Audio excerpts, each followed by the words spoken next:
2, 3. I'm coming home. Tell the world that I'm coming. We are home on Game Time and not singing. Lucky for you. Casey Stearns, Sekou Smith, here inside our studios here in Atlanta. You want to give that like a 1 to 10 score? No, but I do appreciate the countdown.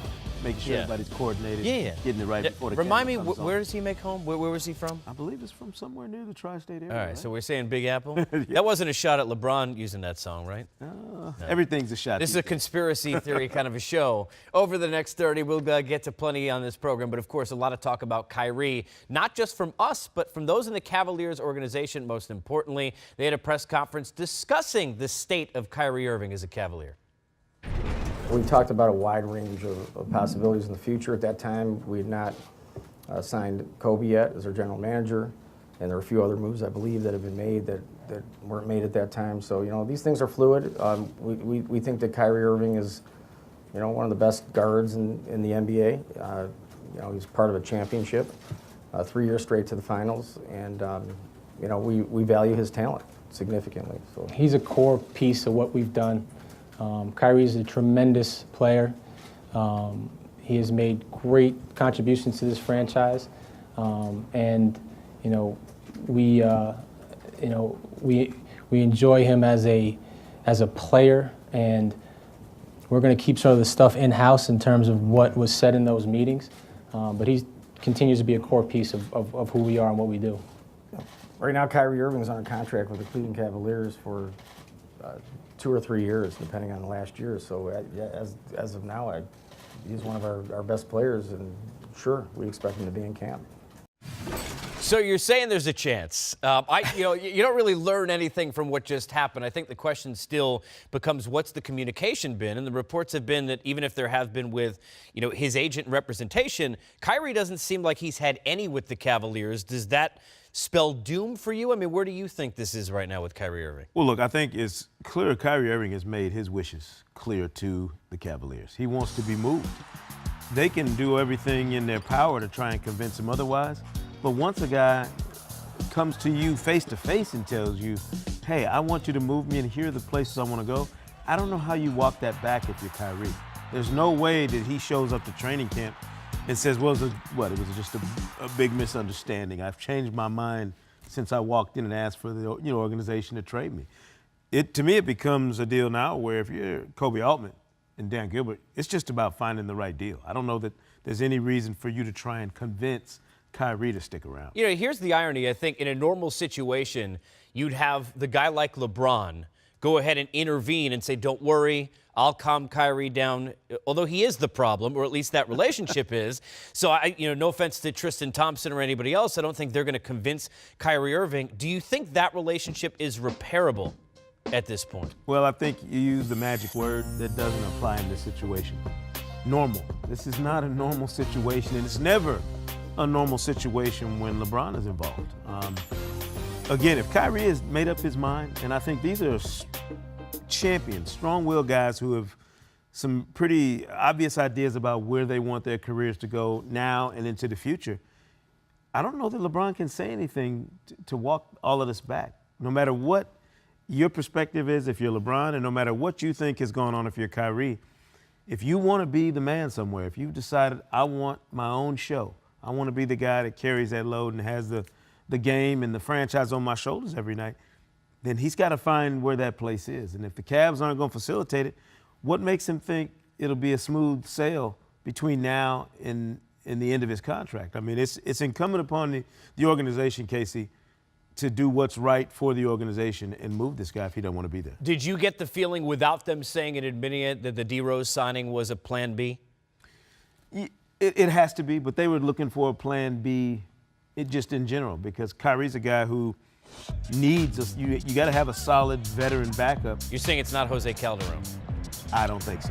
And I think they experimented with Deron Williams.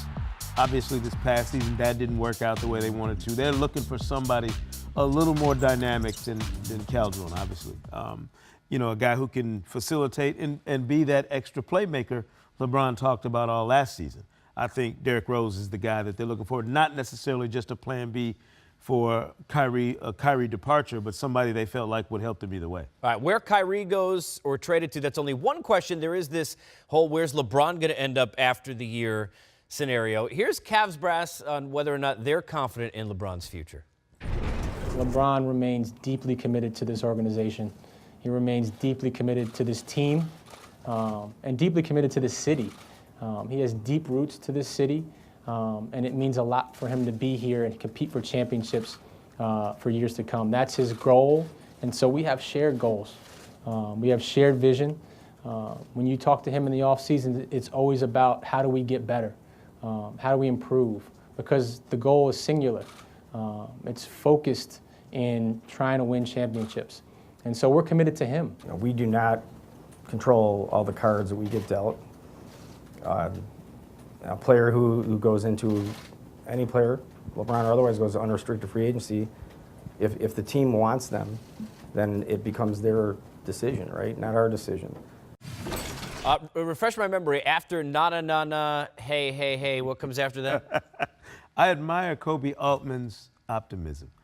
I appreciate Dan Gilbert's reality. I feel a butt coming here. No, he's lived it. He understands that, you know, LeBron has walked away before.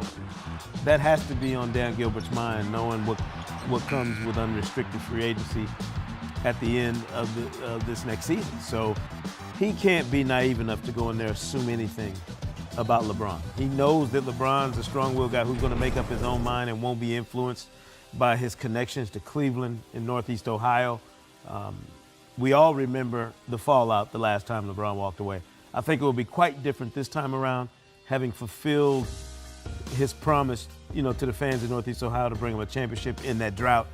So I don't know that the vitriol will be the same. And I think if you look at the way things have played out with David Griffin and the organization, LeBron has some cover this time if he were to leave Cleveland. Well, let's talk about that because that's where I was going to go. He already bought his alibi or his out, if you want. If you're trying to keep LeBron and you're the Cavaliers, this is your moneymaker. When he's gone, we don't know when you'll ever be back here again. How do you not do every single possible thing on God's green earth to make sure that it happens? You do the opposite. You didn't really make yourself much better to face the Warriors. He still knows he probably can't win with this team a championship, and you go ahead and fire the guy that he likes the most in David Griffin. Yeah, and I don't know if we're overemphasizing some of the connections that he has with the organization the second time around. You know, I don't want to speak for anybody, but I think he came back with a much more business-like attitude about what goes on there. His heartstrings were there, obviously. But this is a guy who's looking at all that's going on in both of his stints in Cleveland and has to understand that he's the master of his own destiny in terms of how his career finishes. So if he wants it to finish in Northeast Ohio with the Cavaliers, well, it's an easy decision to make.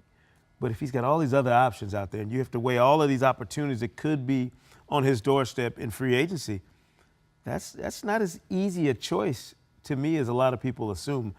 I know Kobe Altman talks about how deep-rooted LeBron's ties are into the community. Where's his house? And how he's connected, but he's a guy who's lived this thing before. Kobe Altman, I don't know that he was around the last time the decision went down. This is new territory for him. And his house and kids are... Yeah, he's got residence in L.A. So. Elsewhere. From L.A. to what the Cavs do, we talked about what they didn't do. Paul George was moved. We thought maybe he would be a guy. There were a lot of different reports, but how about the Cavs brass? Interesting comments today about the Pacers deal. I'm not going to talk about that specific trade, but know that we were active during that time, and every team in the NBA was active during that time to try to help their respective franchises. I will say that Indiana could have done better than they did. So analysis coming at the back end of that. This was a trade that I think shocked us all because nobody had Oklahoma City on the list. Not only that, when you look at the package you get for a player of Paul George's caliber, you didn't get another All-Star, you didn't get a future pick, you didn't get 2 second-round picks in 2047. I mean, all you got, and I don't mean this to disparage these two guys, but all you got was Oladipo and Sabonis, two guys who are solid NBA players. You know, Oladipo further along in his career, obviously, than Sabonis is, but you didn't get something that, if you're in Indiana, you go, we came out pretty good in this deal. That was inevitable, that Paul George was going to leave, much like we're talking about Kyrie and anybody else. If you can see the free agent finish line and you know a guy's not going to stick around, you have to make a move to ensure that the organization gets something for him. They didn't do it this time.